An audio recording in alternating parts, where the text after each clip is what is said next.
Are you ready for it?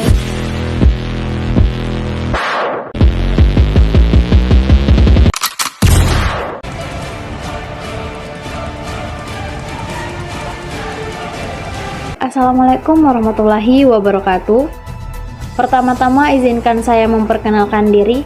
Nama saya Tasya Aulia Putri dari kelompok 2. Dalam video kali ini kami dari kelompok 2 akan menganalisis kasus narkoba di Indonesia. Kasus NAPSA yang akan kami bahas terkait dengan kasus seorang figuran ternama di Indonesia, yaitu Nunung. Fakta baru terungkap dalam kasus narkoba yang menjerat komedian Tri Retno Prayudati alias Nunung. Pelawak Sri Mulat ini ternyata sudah menggunakan narkotika jenis sabu sejak 20 tahun terakhir. Sementara suaminya, Juli Jan Sembiran, pengguna narkoba sejak 20 tahun lalu. Fakta ini terungkap dari pengakuan keduanya saat diperiksa penyidik di Tres Narkoba Polda Metro Jaya. Nunung bahkan disebut sebagai pihak yang aktif mengajak suaminya mengkonsumsi sabu. Nah, mengapa seorang figur terkenal seperti Nunung mengonsumsi jenis narkoba? Alasannya, karena komedian berusia 5 tahun ini mengaku mengonsumsi narkoba jenis sabu-sabu untuk meningkatkan stamina dan daya tahan tubuh saat bekerja. Pasalnya, Nunung memiliki jadwal syuting yang cukup padat sebagai seorang komedian. Nunung bahkan telah mengonsumsi sabu-sabu setiap hari sejak Maret 2019. Nunung mengaku pertama kali menggunakan narkoba jenis ekstasi sekitar 20 tahun yang lalu. Kepala Bidang Humas Polda Metro Jaya Kombes Argo Yuwono mengatakan, Nunung mengonsumsi barang haram tersebut akibat terpengaruh pergaulan dan lingkungannya di Solo, Jawa Tengah. Hingga pada tanggal 19 Juli 2019, netizen Indonesia dihebohkan dengan kasus penangkapan artis terkait penggunaan narkotika. Siapa sangka kalau artis tersebut adalah Nunung yang ditangkap di rumahnya di daerah Tebet dan diketahui menggunakan narkotika berjenis sabu yang didapatkannya dari pria berinisial HM. Nunung bebas mengkonsumsi sabu selama ini karena menggunakan kedok modus berpura-pura memesan perhiasan yang sebenarnya berisikan sabu. Polisi masih mendalami jaringan pemasok narkoba lain yang digunakan Nunung serta suaminya. Karena untuk kasus yang tengah ditangani polisi, Nunung baru terlibat selama 5 bulan terakhir. Nunung bersama suaminya dan pengedar sabu berinisial TB sudah ditetapkan sebagai tersangka karena kedapatan memiliki 0,36 gram sabu dan menghilangkan sejumlah barang bukti saat penggerebekan pekan lalu. Dari Jakarta, tim TV One mengabarkan. Rekonstruksi penggerebekan narkoba di rumah Nunung pada hari Jumat kemarin itu pun turut menguak kondisi rumah tangga Nunung yang ternyata sempat terlibat cekcok dengan Ian Sambiran sang suami sebelum rumah mereka digerebek oleh pihak yang berwajib.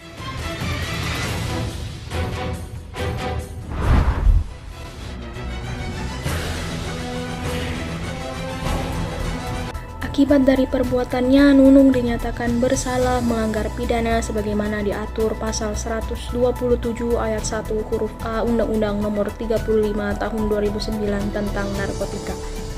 Hakim memvonis Nunung 1,5 tahun penjara dengan perintah menjalani sisa hukuman di RSKO Jakarta Timur. JPU menyatakan terdakwa 1 Tri Retno Prayudati alias Nunung dan terdakwa 2 Juli Jan Sembiran bersalah melakukan tindak pidana tanpa hak atau melawan hukum menggunakan narkotika golongan 1 bagi diri sendiri sebagaimana diatur pasal 127 ayat 1 huruf A Undang-Undang Nomor 35 Tahun 2009 tentang narkotika. Adapun hal yang memberatkan perbuatan terdakwa tidak mendukung program pemerintah dalam melaksanakan pemberantasan narkotika, sedangkan hal yang meringankan para terdakwa tidak berbelit-belit dalam memberikan keterangan dan para terdakwa menyesali perbuatannya.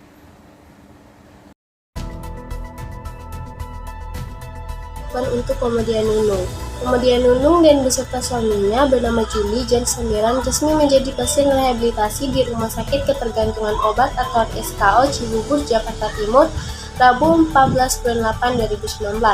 Direktur Rumah Sakit Ketergantungan Obat, Azhar Jaya, mengatakan meski sedang jalani rehabilitasi, proses hukum perkara penyalahgunaan narkotika Nunung dan suaminya tetap berjalan.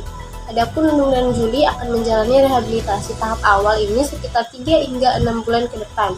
Usai itu nantinya akan ditentukan apakah keduanya akan menjalani rehabilitasi rawat jalan atau rawat inap.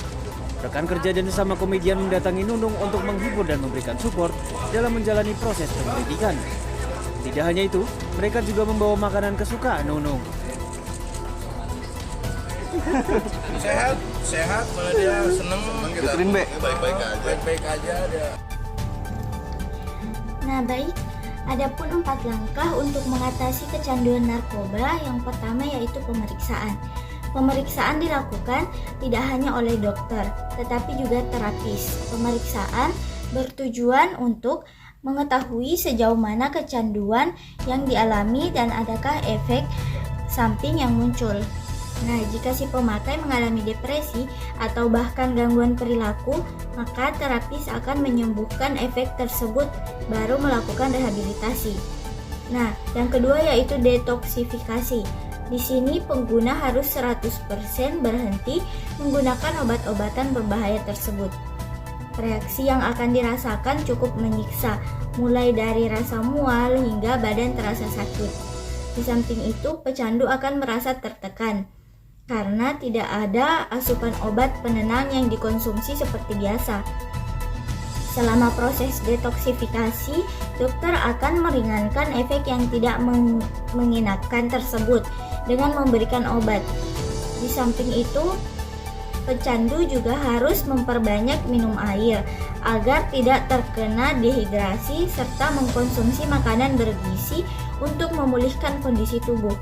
Lamanya proses ini sangat bergantung pada tingkat kecanduan yang dialami serta tekad yang dimiliki oleh si pemakai untuk sembuh. Nah, yang ketiga yaitu stabilisasi. Setelah proses detoksifikasi berhasil dilewati, selanjutnya dokter akan menerapkan langkah stabilisasi. Tahapan ini bertujuan untuk membantu pemulihan jangka panjang dengan memberikan resep dokter. Nah, tidak hanya itu, pemikiran tentang rencana ke depan pun diarahkan agar kesehatan mental tetap terjaga dan tidak kembali terjerumus dalam bahaya obat-obatan terlarang. Nah, yang keempat yaitu pengelolaan aktivitas. Nah, jika sudah keluar dari rehabilitasi, pecandu yang sudah sembuh akan kembali ke kehidupan normal. Diperlukan pendekatan dengan orang terdekat seperti keluarga dan teman agar mengawasi aktivitas mantan pemakai.